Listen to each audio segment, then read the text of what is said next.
Everyone. तो आज हम देखने वाले हैं कि हमारे नॉर्थ इंडिया वाला इलाका जो है उसमें इतने हार्श विंटर क्यों देखने को मिलते हैं। अगर हम मैप पर जाएं तो ये रीजन जो है ये नॉर्थ इंडिया में आता है, और नॉर्थ इंडिया के ठीक ऊपर जो ये हमारा येलो रीजन है ये हिमालयन रीजन आ जाता है, जिसमें हमारा जम्मू कश्मीर भी शामिल है। ठीक है।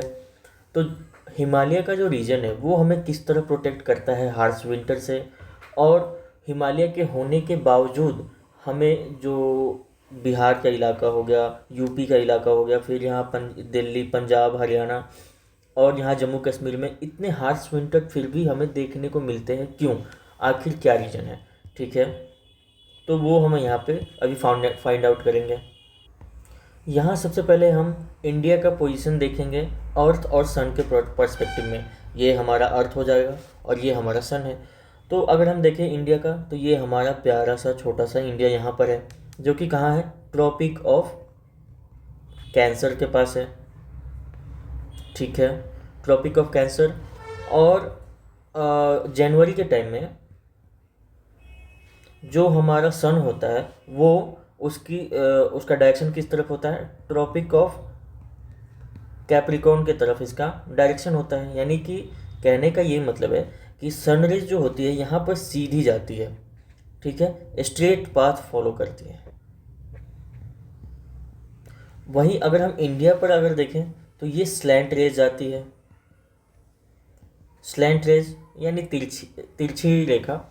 ठीक है, यहाँ पर जो सीधी रेखा जाती है वो जो उसकी इंटेंसिटी है, इंटेंसिटी कहने का ये मतलब हो जाता है कि सॉरी, सनरेज जो है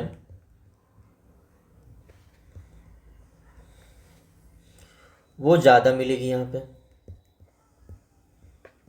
ठीक है, वहीं पे अगर हम यहाँ ट्रॉपिक ऑफ कैंसर की बात करें तो यहाँ पे सनरेज जो है वो कम मिलेगा। एक तो यहाँ पर सनरेज कम मिल रहा है, ठीक है, इस पूरे रीजन पे। तो जिसकी वजह से यहाँ पे क्या होता है, सनरेज कम मिल रहा है, यहाँ पे हाई प्रेशर बन जाएगा। ठीक है, हाई प्रेशर बनने की वजह से यहाँ का वेदर कैसा हो जाता है, कोल्ड। कोल्ड वेदर बनने की वजह से अब हम देखते हैं कि वर्ल्ड मैप पे इसका एक्चुअल व्यू अभी हम, हाँ, तो ये हमारा वर्ल्ड मैप है जिसमें हमारा इंडिया यहाँ आता है।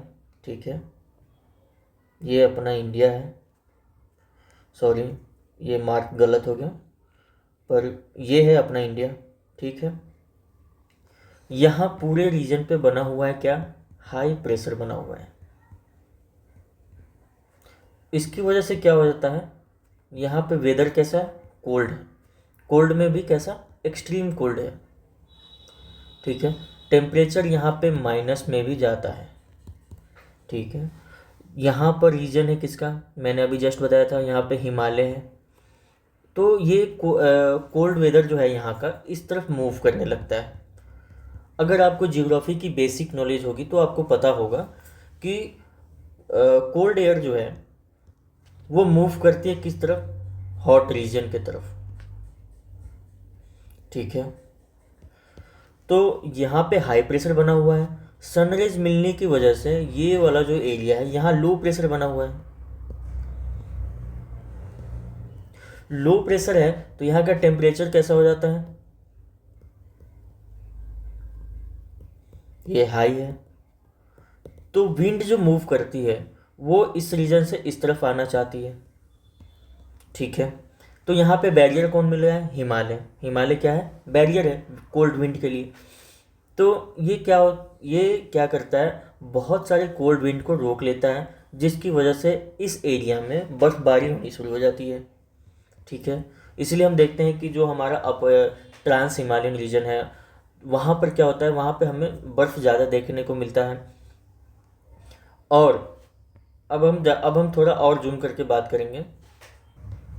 तो यहाँ पर बर्फ़बारी हो रही है। ठीक है, इस पूरे रीजन पे बर्फ़बारी शुरू हो चुकी है। तो यहाँ का टेम्परेचर कैसा चला जाएगा, वो भी माइनस में चला जाएगा, क्योंकि अब जब बर्फ़ बन ही रही है तो बर्फ़ तो माइनस में ही बनता है। ठीक है, उसके ठीक नीचे ये हमारा प्लेन्स है। प्लेन्स कितने तरह के होते हैं? तो प्लेन्स होते हैं 3 तरह के। ये होते हैं गंगेटिक प्लेन,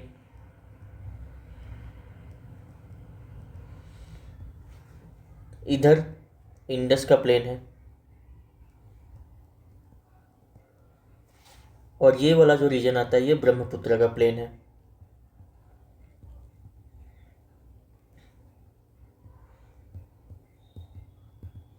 ठीक है, तो सबसे हिमालय के सबसे नज़दीक जो आता है वो होता है गंगेटिक प्लेन। ठीक है, यहाँ से यहाँ का टेम्परेचर बहुत कम है। ठीक है, यहाँ का टेम्परेचर बहुत कम है, तो हवा जो होगी वो फिर इस तरफ मूव करना शुरू करेगी। यहाँ जो रीजन है, जैसे ये यूपी हो गया, बिहार हो गया, फिर इधर झारखंड का कुछ इलाका हो गया, इधर वेस्ट बंगाल का कुछ इलाका हो गया, इधर हम यहाँ पे बात करें तो उत्तराखंड है, हिमाचल है, फिर यहाँ दिल्ली है, पंजाब, राजस्थान, इन इलाकों में अगर हम देखेंगे तो टेम्परेचर यहाँ का बहुत ही ज़्यादा नीचे चला जाता है, कहीं कहीं पर माइनस में भी चला जाता है, पर टेम्परेचर जो होता है वो बिलो 10 डिग्री सेल्सियस का हम बोल सकते हैं कि रात में चला जाता है, specially in the month of January के मंथ में। ठीक है, और दिसंबर भी, इन दोनों मंथ में क्या होता है, टेम्परेचर बहुत नीचे चला जाता है इस रीजन का। तो हम यहाँ पे रीजन देखेंगे, कौन कौन से रीजन हमें पता चले अब तक। पहला रीजन जो है वो ये है कि इंडिया के ऊपर स्लैंट रेज मिलते हैं, जिसकी वजह से सन की जो एनर्जी है वो मिलेगी कम। ठीक है, दूसरी बात, सेंट्रल एशिया पे क्या बना है, यहाँ पे बना है हाई प्रेशर जोन,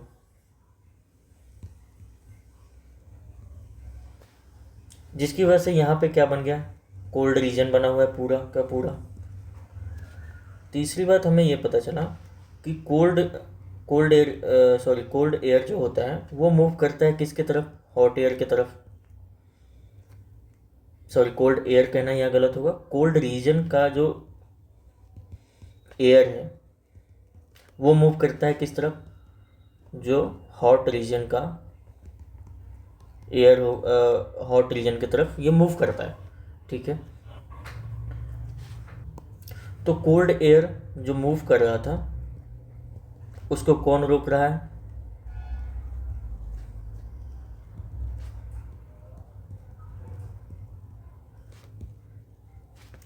हिमालय रोक रहा है।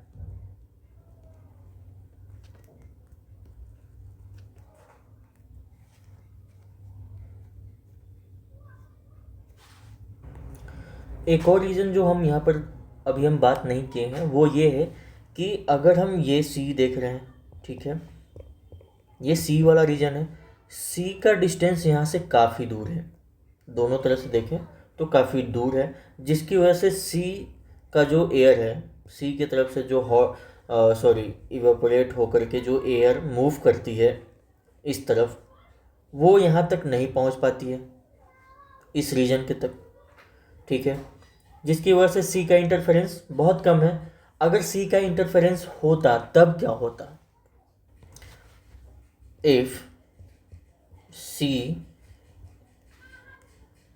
यहाँ सी कहना गलत होगा, if the air moves from the sea interfere the cold region of North India, then what will happen, क्या होगा यहाँ पे। तो होता यूँ कि हमें पता है कि सी का जो वेदर होता है वो कांस्टेंट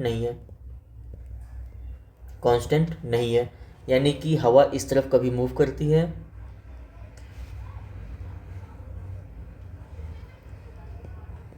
ठीक है, और कभी क्या होती है, कभी ये वापस इस तरफ मूव करने लग जाती है। इसको क्या बोलते हैं, इस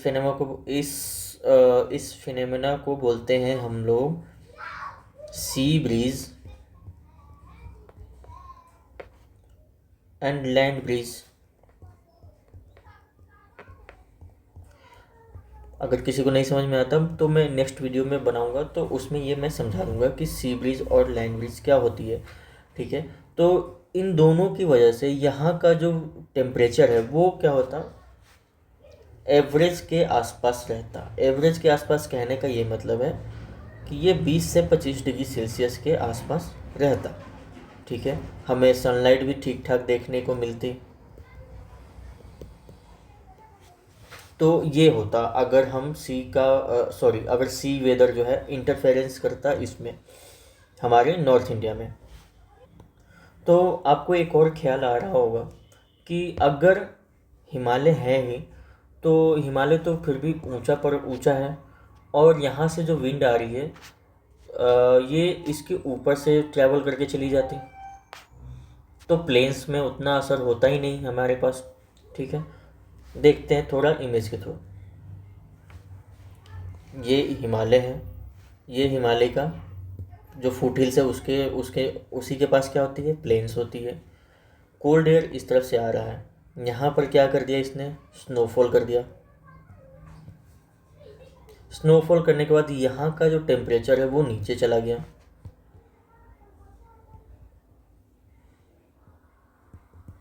ठीक है, टेम्परेचर यहाँ पर माइनस में भी है, ये भी ध्यान रखने की ज़रूरत है। यहाँ का टेम्परेचर माइनस में है। एक एग्जांपल लेता हूँ मैं, अगर आपने कभी फ्रिज खोला हो, तो फ्रिज में क्या होता है कि जैसे ही हम दरवाज़ा खोलते हैं तो एयर जो है वो कुछ इस तरह से निकल के नीचे की तरफ मूव करती है। क्यों? क्योंकि it has some weight due to coldness. ठीक है, इसमें कुछ वेट आ जाते हैं, टेम्परेचर उसमें उसका ठंडा हो जाता है। ये थोड़ा फिज़िक्स का फेनोमेना भी यहाँ पर भी लगता है, लेकिन हमें यहाँ पे ये ध्यान रखना है कि जब हम फ्रिज खोलते हैं तो क्या होता है, हवा निकलती है और ये नीचे की तरफ मूव करती है। वही सिचुएशन यहाँ पर भी बनता है, यहाँ का टेम्परेचर लो है, यहाँ से जो एयर मूव करेगा वो कहाँ जाएगा, नीचे की तरफ बैठना चाहेगा। जो यही एयर कहाँ चला आता है, प्लेन्स में हमारे चला आता है, जिसकी वजह से हम यहाँ पे एक्सट्रीम कोल्ड देखने को मिलेगा। एक्सट्रीम कोल्ड हमें देखने को मिलता है। That's all for the day, thank you.